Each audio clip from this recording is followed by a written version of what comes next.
Coronavirus, confinement printanier, connais-toi. Encore un article qui parle du coronavirus. Pourquoi? Les faits sont là, la réalité de la pandémie, des malades, des morts, des restrictions, du confinement. Rien à dire de plus sur ce sujet. Ne rien ajouter non plus qui ajoute de la peur à la peur. Primum non nocere. Premièrement, ne pas nuire. Comme l'ont appris les médecins et pharmaciens qui sont aujourd'hui en première ligne. Ne pas ajouter de fake news, de remèdes de charlatans, de théories du complot de ceux qui savent mieux que tout le monde, au brouhaha assourdissant. Appliquer le rasoir d'Occam pour éviter tout délire. Ne pas ajouter un journal de bord insignifiant du petit quotidien à la liste déjà longue, quand il ne s'agit pas d'un journal indécent du quotidien des privilégiés découvrant la vie dans leur villa secondaire avec une autre marque de café. Ne pas faire les contres, pas encore, des inégalités préexistantes qui sont accentuées, engendrant de plus grandes inégalités encore, des efforts, des risques, des souffrances et des sacrifices toujours exigés des mêmes. Pas encore. Alors un article pour quoi faire? Et si, plutôt que de chercher les causes, voir les responsables et les coupables, plutôt que de décrire ce que ça nous fait, nous cherchons ensemble ce que l'on peut en faire. Le problème, en regardant un tel événement dramatique à l'aune du grand nombre, des statistiques, des micro-trottoirs et des réseaux sociaux, c'est que l'on érige en norme et en modèle la moyenne dépourvue de recul et emportée par son émotion, en un mot, la moyenne pathologique.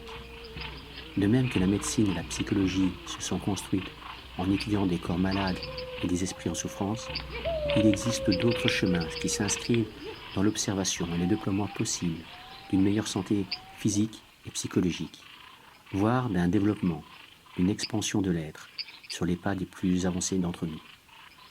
Jung n'a rien fait d'autre en s'écartant de Freud pour développer son processus d'individuation. Et les sociétés traditionnelles ont toujours eu des maîtres qui proposent un chemin de déploiement, un chemin initiatique. Nous sommes devant un choix. Qui allons-nous suivre devant cet événement inévitable?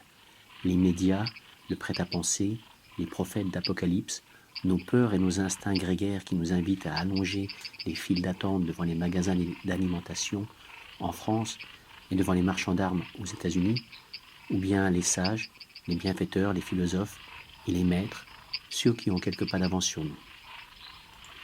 Les faits sont là, bruts, incontestables. À ce jour, plus de 10 000 cas confirmés en France, dont 1100 jugés graves et 400 personnes sont mortes. Cela va évoluer, empirer, à n'en pas douter. Et merci à tous ceux qui travaillent corps et âme pour que ces chiffres restent les plus bas possibles. Sans vouloir minimiser le moins du monde la pandémie, je m'adresse principalement maintenant aux 99,99% de la population qui ne sont concernés que par les mesures de restriction et de confinement. Or, les 1500 cas graves ou mortels pour 67 millions de Français. Ceux qui ont perdu un proche ou qui se battent pour leur survie sont confrontés à toute autre chose. Et cet article est bien sûr dérisoire à leurs yeux.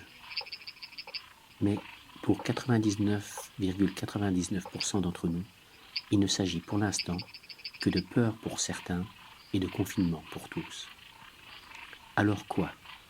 Dans ce cas, nous traversons simplement une crise. Et qu'est-ce qu'une crise? Une crise, c'est un moment où l'ancien ne fonctionne plus et où le nouveau n'est pas encore là. La crise de l'adolescence, où le mode de vie enfantin ne fonctionne plus et où l'on ne peut pas encore être un adulte autonome et responsable, en est un bon exemple. À l'occasion de la pandémie, crise planétaire s'il en est, nous sommes placés devant deux types de crises. Crise mondiale tout d'abord, sanitaire, manque de masques, capacité des États à répondre aux besoins, coordination internationale et ou fermeture des frontières. Crise à notre échelle également. Nos peurs et le confinement peuvent nous placer devant des crises individuelles. Crise au sein de notre couple, de notre famille, crise d'adolescence aiguë, accentuée par la promiscuité avec les parents, crise de la quarantaine, crise de sens face à un travail auquel on a tout donné, crise existentielle devant le temps qui passe trop vite et les priorités jamais priorisées, remise en question de nos choix de vie, dépression, crise de la foi, crise ontologique. La pandémie ne manquera pas, pour bon nombre, d'agir comme un coup d'arrêt, un stop sur nos rythmes quotidiens fous, ce qui ne manquera pas de révéler l'ampleur de la crise qui couvait et qui n'attendait que cette occasion pour surgir. Nous sommes habitués en Occident à traiter ce genre de crise à coups d'antidépresseurs et d'antalgiques. C'est parfois utile, et merci à ces médecines d'exister quand c'est nécessaire. Mais ne passe-t-on pas alors à côté de quelque chose, de la possibilité d'apprendre de cette crise? Si la situation insupportable devient supportable, alors rien ne change. Par contre, si la douleur, la souffrance, le mal-être, le ras-le-bol ne sont pas atténués, mais regardés en face, alors ils nous obligent à changer, à inventer d'autres possibles, d'autres chemins, à nous ajuster. C'est sur ce modèle que sont construits les rites de passage et les initiations traditionnelles. Généralement, les sociétés traditionnelles préparaient et forgeaient les humains en leur faisant traverser les processus initiatiques. Ceux qui n'étaient pas initiés n'étaient pas encore de vrais humains, car n'ayant pas été mis dans les situations qui leur permettaient de développer les véritables qualités qui font un humain, et qui sont plus ou moins variables d'une société à l'autre. De ce point de vue, on pourrait dire que nos sociétés actuelles sont emplies d'adolescents qui ne sont pas encore de vrais humains, car ils n'ont pas été initiés. L'initiation permettant et obligeant parfois, au travers d'épreuves qui peuvent nous choquer, à sortir de l'insouciance de l'enfance et enfin regarder le monde en face tel qu'il est et non plus tel qu'on voudrait qu'il soit. Alors, celui qui a passé les épreuves initiatiques peut trouver sa place qui a du sens au sein d'un ensemble plus vaste que lui, qui peut être successivement la tribu, la société, la nature, l'infini et le grand tout, auquel chacun donnera le nom qu'il souhaite. Ici, bien sûr, il n'est nullement question d'un culte de l'épreuve, de la douleur et d'une éducation spartiate, mais de la possibilité d'être accompagné tout au long d'un processus qui transforme l'épreuve, la crise, en une occasion de développer de nouvelles compétences, de nouveaux paradigmes. J'aime l'idée de l'écluse qui permet au bateau de s'élever au fur et à mesure que monte le niveau de l'eau. On peut aussi reprendre l'image de Pierre-Yves Albrecht qui fait l'analogie entre un humain pas encore initié et une graine repliée sur elle-même, juste un potentiel en devenir. Il va falloir un événement, une crise, un retournement, une métanoïa pour que la graine germe et donne tiges, fleurs, fruits et s'accomplisse pleinement. Peut-être reprendre aussi l'image coutumière de la crise en chrysalide, nécessaire à la chenille pour devenir papillon. Nous avons la chance en France de ne pas avoir connu de crise majeure nationale, guerre globale, famine, pandémie, depuis 75 ans. D'abord, nous souvenir que c'est rare dans l'histoire de l'humanité et se rendre compte de notre chance et aussi remercier pour cela, car c'est le fruit du travail d'un grand nombre. Puis regardez combien ce que l'on croyait acquis est incertain. Nos sociétés modernes sont fragiles, notre civilisation peut être balayée en un rien de temps si la mutation d'un virus devient plus terrible encore. De même, notre équilibre personnel, déjà précaire pour certains, dûment acquis pour d'autres, peut être remis en cause soudainement. Soulever le voile de l'illusion de notre invulnérabilité et de notre immuabilité éternelle, tant collectivement qu'individuellement, n'est pas toujours facile, mais peut être une belle étape pour avancer.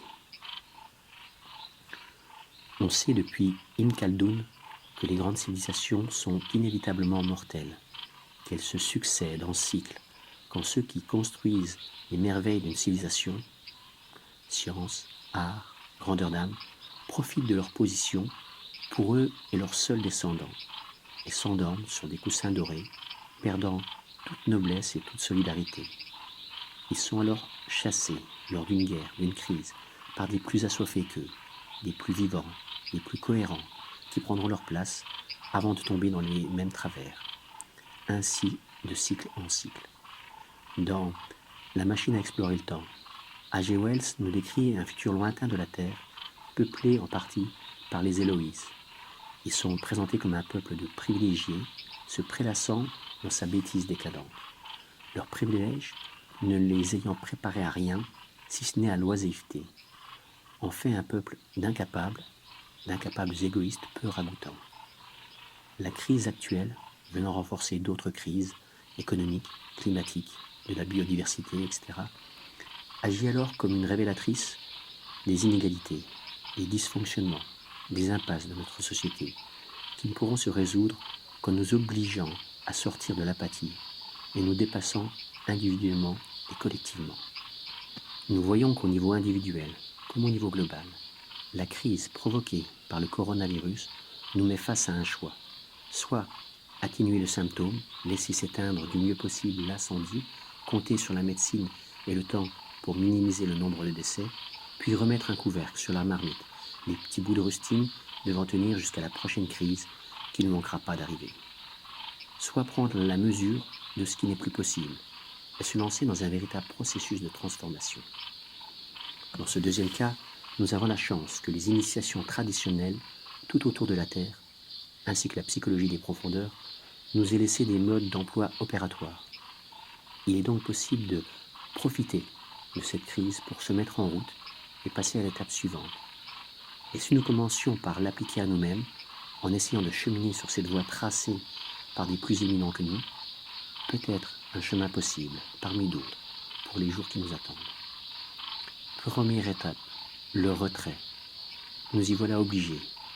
Notre confinement est imposé par décret de loi. Mais l'on peut se souvenir que depuis toujours, les sages ont eu leur traversée du désert, leur retrait sur la montagne ou dans des grottes. C'est le temps nécessaire pour se couper de l'agitation de notre quotidien. Le stop qui va permettre l'arrêt, le recul et la remise en question de tout notre petit monde. Pour que cette première étape fonctionne, encore faut-il ne pas passer son temps sur les médias et réseaux sociaux. Deuxième étape, connais-toi toi-même. C'est le début de la stance inscrite au fronton du temple de Delphes. Et Socrate aussi nous invite, à partir du silence de la première étape, à faire ce travail d'introspection. C'est le moment où l'on commence à ne plus pouvoir nous identifier à notre fonction sociale, surtout si nous sommes confinés et ne pouvons plus exercer notre métier. Je ne suis pas mon métier, pas ma personnalité sociale, pas plus que uniquement le conjoint de, la conjointe de, le père de, la mère de, la fille de, le fils de. Jung rapproche cette étape de celle de la désidentification avec notre persona. Nous ne sommes pas non plus seulement notre corps, nos émotions, nos pensées. Et si nous continuons à nous interroger de plus en plus profondément sur la question du « qui suis-je réellement ?», nous pourrons peut-être entendre, comme en écho, une réponse possible de Ramana Maharishi, qui pose cette question. Troisième étape, face à face avec l'ombre. Si nous avons le courage d'aller plus loin, nous voilà inévitablement devant nos ombres, devant ce que nous ne voulions pas voir. Nous voilà devant ce qui manifestement empeste la putréfaction depuis longtemps et que nous refusions de sentir. Nous voilà tel Héraclès devant le travail de nettoyer les écuries d'Augias. Ne plus se raconter d'histoire, c'est aussi entrer en satya, le terme sanskrit qui nous invite à aller vers Sat, l'être, le réel, la vérité profonde. Il ne s'agit pas ici de se juger, mais de porter simplement la lumière de la conscience. Quatrième étape, la liminalité. C'est le moment où nous sommes perdus, comme hors du temps. C'est l'espace-temps nécessaire de la chrysalide. Plus dans l'ancien et pourtant pas encore dans le nouveau. C'est le moment de la vulnérabilité. Pour le futur chaman, c'est le moment de la maladie initiatique et de la proximité d'avec la mort. Cinquième étape, la voie. Dans le désolement et l'errance de l'étape liminale, quelque chose peut advenir qui ne dépend plus vraiment de l'individu. Dans une représentation indienne, on parlerait du passage du 3e au 4e chakra. Au-delà des peurs de l'errance, une porte s'ouvre vers la voie du cœur. Le yoga et la voie chevaleresque médiévale sont d'accord sur ce point. Ce qui définit le guerrier dans sa posture, Virabhadrasana, c'est son ouverture du cœur à l'amour. 6e étape. Et tu connaîtras l'univers et les dieux. L'inscription au seuil du temple de Delphes se termine ainsi par une ouverture à un au-delà de soi-même. Celui qui est passé à travers toutes ces étapes, désormais transformé, initié, né 2 fois, porte un regard différent sur lui-même, les autres, la vie et le monde. Ce chemin d'introspection et ces étapes d'évolution quasi alchimique peuvent permettre, par la pratique personnelle, de nettoyer le terrain où pourra germer la graine, de creuser le sillon où l'eau s'écoule maintenant. c'est tout le travail de la sadhana, de la pratique personnelle sur la voie spirituelle. On peut regarder ces étapes et les parcourir individuellement, avant que d'imaginer toute une collectivité en marche en ce sens. Si nous sommes des milliers à accomplir chacun ce grand œuvre, alors les fleurs qui éclosent ensemble à partir d'aujourd'hui ne seront pas les fruits de la peur et du repli sur soi, mais ne manqueront pas de donner un magnifique champ empli de connaissances, de bienveillance, de solidarité et de paix. Que ces étapes nous soient des jalons parmi d'autres en ces temps de crise, cela aussi bien sur notre chemin personnel que collectivement, pour avancer et nous soutenir mutuellement, faire une humanité plus grande sur une terre plus respectée. Je relève pour finir et en jouer simplement la proximité sonore entre le mot coronavirus et le mot coronal. Puissions-nous, à l'occasion de ce terrible face-à-face avec le coronavirus, individuellement et collectivement, activer un peu plus notre chakra coronal, Sahasrara, qui est notre ouverture à la connaissance de soi, à la sagesse, à l'altruisme, à la conscience du soi, de l'âme, à la connexion à ce qui nous dépasse et au divin.